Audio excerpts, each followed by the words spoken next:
মনে হয়েছিল যে এই রাস্তাটা যেহেতু এই বর্ষার মাধ্যমে এদিককার মানুষ ওইদিকে যাতায়াত করতে খুব অসুবিধায় পড়ছিল, তখন সিদ্ধান্ত নিয়েছিলাম যে এখানে একটা বাসের সাঁকো করাটা খুব দরকার আছে। বর্ষার জেরে যোগাযোগ ব্যবস্থা ভেঙে পড়ায় সাধারণ মানুষের দুর্ভোগের কথা মাথায় রেখে দ্রুত উদ্যোগ নিলেন হেমতাবাদ বিধানসভার বিধায়ক হরিপদ বর্মন। সোমবার হেমতাবাদ বিধানসভা কেন্দ্রের অন্তর্গত রায়গঞ্জ ব্লকের নাওঘাটা গ্রামে একটি অস্থায়ী বাঁশের সাঁকোর উদ্বোধন করা হয়।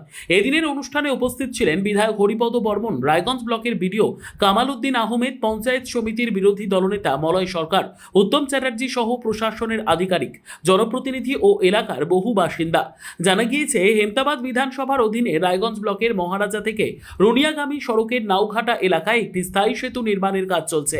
সেতু নির্মাণ চলাকালীন সাধারণ মানুষের যাতায়াতের সুবিধার্থে প্রশাসনের পক্ষ থেকে পাশে একটি অস্থায়ী রাস্তা তৈরি করা হয়েছিল, কিন্তু টানা বর্ষণে সেই রাস্তার উপর দিয়ে জল প্রবাহিত হতে শুরু করায় জগদীশপুর, মহিপুর সহ বিস্তীর্ণ এলাকার মানুষের যোগাযোগ কার্যত ব্যাহত হয়। নিত্যযাত্রী, ছাত্রছাত্রী ও জরুরি পরিষেবার সঙ্গে যুক্ত মানুষদের চরম সমস্যার মুখে পড়তে হয়। পরিস্থিতির গুরুত্ব উপলব্ধি করে 3 দিন আগে ঘটনাস্থল পরিদর্শনে যান বিধায়ক হরিপদ বর্মন এবং বিডিও কামাল উদ্দিন আহমেদ।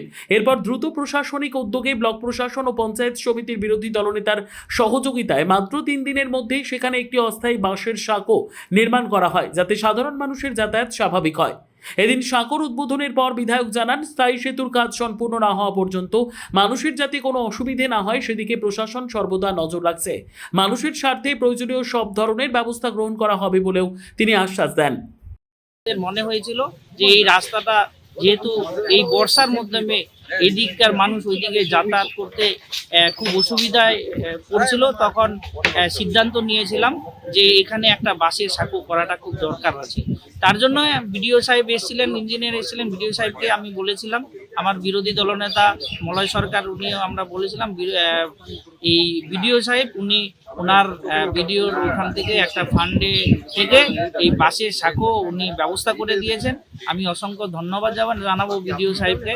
এবং এখানকার সাধারণ মানুষের যোগাযোগ ব্যবস্থা যেন ছিন্ন না হয়, কারণ প্রচুর স্টুডেন্ট আমাদের রুনিয়ার ওই দিক থেকে মহারাজা হাই স্কুলে পড়তে আসে, এবং মহারাজাতে আমাদের হাসপাতাল রয়েছে, রায়গঞ্জে রয়েছে। এই রাস্তার উপর দিয়ে প্রচুর পেশেন্ট যাতায়াত করে, সেই কারণে এই সাঁকোটা তৈরি হয়েছে, 2 দিন আগেই তৈরি হয়েছে।